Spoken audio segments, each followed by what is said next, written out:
আসসালামু আলাইকুম এভরিওয়ান। কেমন আছেন সবাই? আশা করি খুব ভালো আছেন। আজকে এই কিচেন হ্যাকসগুলো আপনাদের সাথে শেয়ার করব। তো একে করে আপনাদের সবার সাথে শেয়ার করব আজকের এই দারুণ কিছু কিচেন হ্যাকস। আশা করি এই হ্যাকসগুলো আপনাদের দৈনন্দিন জীবনে অনেক বেশি কাজে আসবে। তো চলুন শুরু করা যাক। প্রথমেই দেখাচ্ছি পেঁয়াজ কাটার সময় কিছু গুরুত্বপূর্ণ টেকনিক। পেঁয়াজ কাটার সময় ১০ মিনিট আগে পানিতে পেঁয়াজগুলোকে ভিজিয়ে রাখবেন। আর যদি কাটার সময় চোখে জ্বালাপোড়া করে সেই ক্ষেত্রে সানগ্লাস ইউজ করতে পারেন। এক্ষেত্রে পেঁয়াজ কাটলে আপনাদের চোখে জ্বালাপোড়াটা কমতে পারে এবং বেশি একটা সমস্যা হতে পারে না। তো এই জিনিসটা আপনারা চাইলে টেকনিকটা ফলো করতে পারেন। আশা করি এই টেকনিকটা আপনাদের অনেক বেশি কাজে দিবে। ২ নম্বর টেকনিকটা হচ্ছে আলু দ্রুত সিদ্ধ করতে গেলে ছোট, ছোট টুকরো করে কেটে নিবেন। এতে সিদ্ধ খুব তাড়াতাড়ি হবে এবং পিল করতেও বেশি একটা ঝামেলা পোহাতে হবে না। এই টেকনিকটা কিন্তু খুব ভালো কাজে দেয়। আপনারা চাইলেই কিন্তু এই টেকনিকটা ফলো করে অনেক বেশি উপকৃত হবেন। এখন আসা যাক ৩ নাম্বার টেকনিকে। রসুন সহজেই ছাড়াতে আপনারা অবশ্যই যে কাজটি করতে পারেন, রসুন একটু চাপ দিয়ে ১০ থেকে ১৫ সেকেন্ড ওভেনে দিলে কিন্তু খোসা খুব সহজেই বের হয়ে যাবে।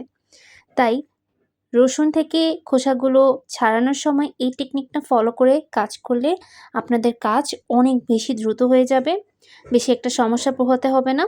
আর এই টেকনিকটা আমি প্রায়ই ফলো করে থাকি। কারণ রসুন পিল করার সময় আঙুলে যে প্রেশারটা পড়ে সেটা খুবই কষ্টকর। সেক্ষেত্রে ১০ থেকে ১৫ সেকেন্ড ওভেনে দিয়ে দিলেই কিন্তু আপনার রসুনটা খুব তাড়াতাড়ি পিল হয়ে যাবে, বেশি একটা সমস্যা হবে না এবং আপনার নখে কোনো ঝামেলা হবে না। এই টেকনিকটা আমি ফলো করি, তাই আপনাদেরকে উপদেশ দিচ্ছি। এই টেকনিকটা চাইলে কিন্তু আপনারা ফলো করে দেখতে পারেন। আমার মনে হয় আপনাদের একটু হলেও কাজে আসতে পারে। এখন আরেকটা টেকনিক আপনাদের শেখাবো, যেটা কিন্তু খুবই ইম্পর্টেন্ট। সেটা হচ্ছে লেবু থেকে বেশি রস পাওয়ার জন্য অবশ্যই কাটার আগে টেবিলের উপরে হাত দিয়ে একটু গড়িয়ে নেবেন।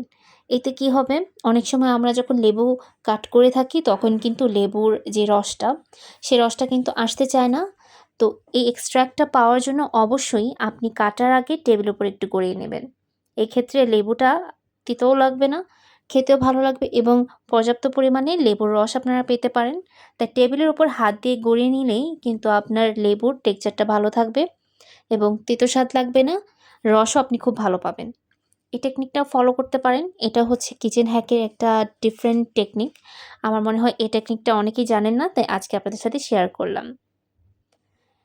আরেকটা টেকনিক আপনাদেরকে শিখিয়ে দিচ্ছি, সেটা হচ্ছে ভাতের হাঁড়ি উপরে যখন উপচে পড়ে উঠতে শুরু করে তখন হাঁড়ির উপরে কাঠের চামচ দিয়ে রাখতে পারেন। এই ক্ষেত্রে যেই মাড়টা পড়ে যায়, অনেক সময় মাড় পড়ে যাওয়ার সময় দেখা যায় যে ভাতও অনেক সময় পড়ে যায়। তো আপনি যখন একটা কাঠের স্প্যাচুলা দিয়ে দিবেন তখন দেখবেন যে ভাত খুব উপচে কিন্তু পড়ছে না। ইজিলি কিন্তু আপনি কাজ সমাধান করতে পারেন। মাছ ভাজার ক্ষেত্রে আরেকটা টেকনিক আপনাদেরকে শিখিয়ে দিব আজকে। এই টেকনিকটাও কাজে লাগাতে পারেন। তেল ছিটানো কমাতে আপনারা মাছ, সবজি ভাজার আগে পানি ভালোভাবে শুকিয়ে নেবেন। এটা হচ্ছে আরেকটা টেকনিক, সেটা হচ্ছে ফ্রিজের যে গন্ধ থাকে সেই গন্ধটা কমানোর জন্য ছোট বাটিতে বেকিং সোডা রাখলে কিন্তু হয়ে যাবে। আরেকটা টেকনিক আপনাদেরকে শিখিয়ে দিচ্ছি, সেটা হচ্ছে ডিমের যে খোসা আছে সেটা সহজে ছাড়াতে কিছু টেকনিক আছে। সিদ্ধ ডিম যখন আপনি ঠান্ডা পানিতে দিবেন তখন দেখবেন খুব সহজেই খোসা ছাড়িয়ে ফেলতে পারছেন। সেই জন্য প্রথমে বয়েল করে নেবেন। বয়েল করার পরে সেই ডিমটাকে আপনারা একটা ঠান্ডা পানির মধ্যে দিয়ে দিবেন। ডিমগুলোকে ১০ মিনিটের মতো চুবিয়ে রাখবেন। দেখবেন খুব সহজেই আপনি খোসাগুলো পিল করে ফেলতে পারছেন। অনেক সময় পিল করার সময় কিন্তু ডিমের অর্ধেক অংশ উঠে যায়। তো এই টেকনিকটা ফলো করলে কিন্তু আপনার খোসা খুব সহজেই ছাড়িয়ে নিতে পারবেন এবং ডিমের সাদা অংশটা কিন্তু উঠে যাবে না। আমি এই কাজটা প্রতিনিয়তই করে থাকি। আশা করি আপনাদেরও এই কাজটায় অনেক বেশি হেল্প হবে। আজকের এই টিপসগুলো আপনাদের কাছে কেমন লাগলো অবশ্যই আমাকে কমেন্ট করতে জানাতে ভুলবেন না।